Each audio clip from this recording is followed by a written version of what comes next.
Hey, what's up guys, this is 9Lives coming at you with another video, and today we're going to be talking about the potential of microtransactions being added into Call of Duty Modern Warfare Remastered. Now, this is not really a news reporting video, but I'll give you a little bit of background as to why I'm talking about this before I really get into things. So yesterday morning, news broke on Reddit that there is a ton of new weapons in the game files for Modern Warfare Remastered. These are weapons from Call of Duty World at War, Black Ops, Modern Warfare 2, and we even saw some weapons that we've never even seen before, like a shovel that you can run around and stab people with, and a weird gun that we'd never seen before. Along with that, there's coding that indicates that there's probably going to be a supply drop-like system, similar to what we see in Infinite Warfare, Black Ops 3, and Advanced Warfare. Now, if an outsider was hearing this, they'd probably think that this is awesome for Call of Duty, people are going to love all the new content that they're adding, but here's the thing.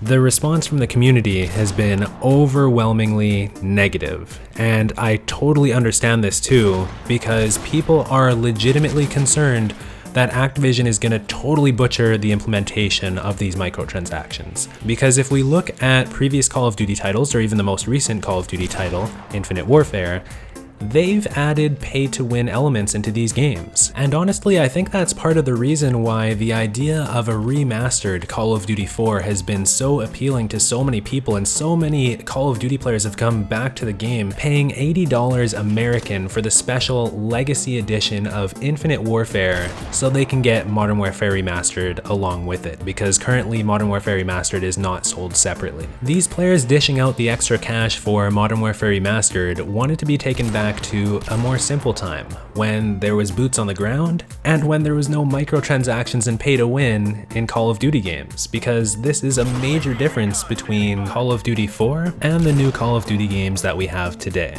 That being said, I have absolutely no inherent issue with microtransactions. I do not mind spending a little bit of extra money on games that I love to play.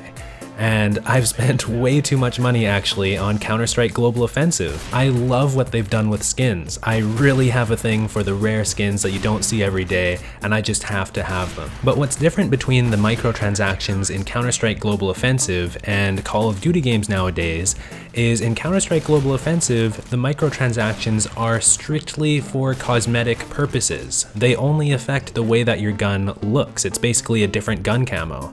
Whereas on the new Call of Duty games, I have Infinite Warfare up on the screen here, you can see that when you get these epic variants of your guns, they directly become better at killing people. So like this one here gets a range increase and an accuracy increase. This one gets an accuracy increase as well. You can see on the right hand side there with the stats.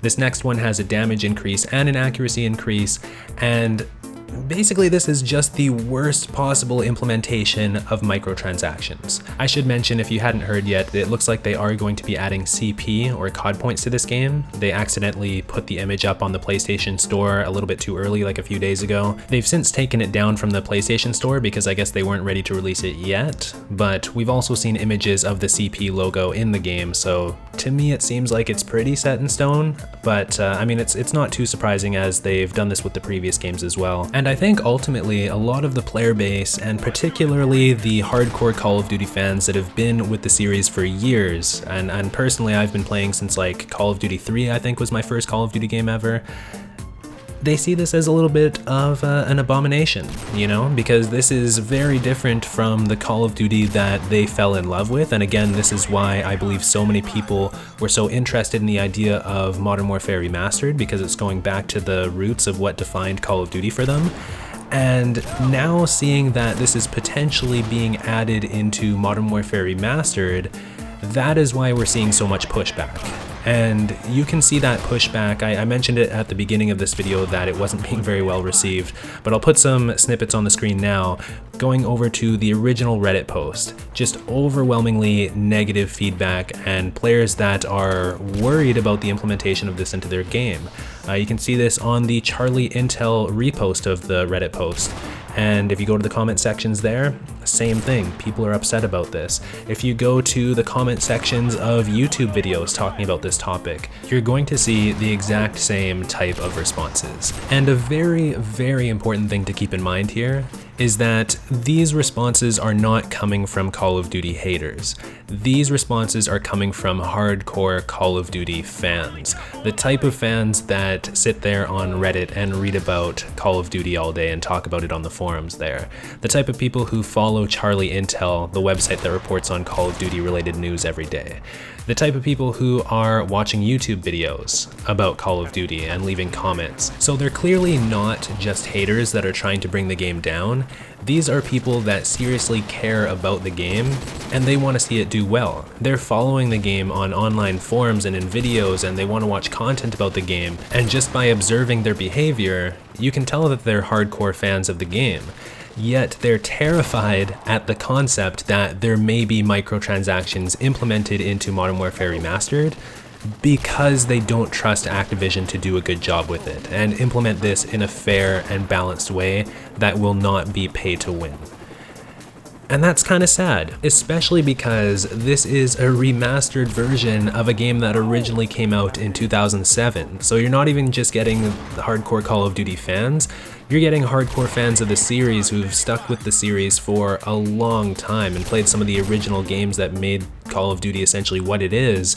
And they're scared and don't trust Activision about properly implementing microtransactions in a way that is actually good for the players, kind of like what we see in Counter-Strike Global Offensive or even Overwatch. Overwatch is actually an Activision Blizzard game, and that is a good implementation of microtransactions. I wish we could have that, where there's no competitive advantage and you don't feel like other people have an upper hand if they spent tons of money on the game. If they're adding microtransactions into Modern Warfare Remastered through a supply drop type system, what you get out of the supply drops needs to be cosmetic only. I think that's the only option that would actually be good for the players. But anyways, let me know what you think down in the comments below. Thanks for watching, guys. If you did enjoy, be sure to leave a like. It only takes 2 seconds to hit that like button. I really appreciate it. If you're new here, be sure to subscribe if you like this kind of thing, and I'll see you soon with a new video. Peace.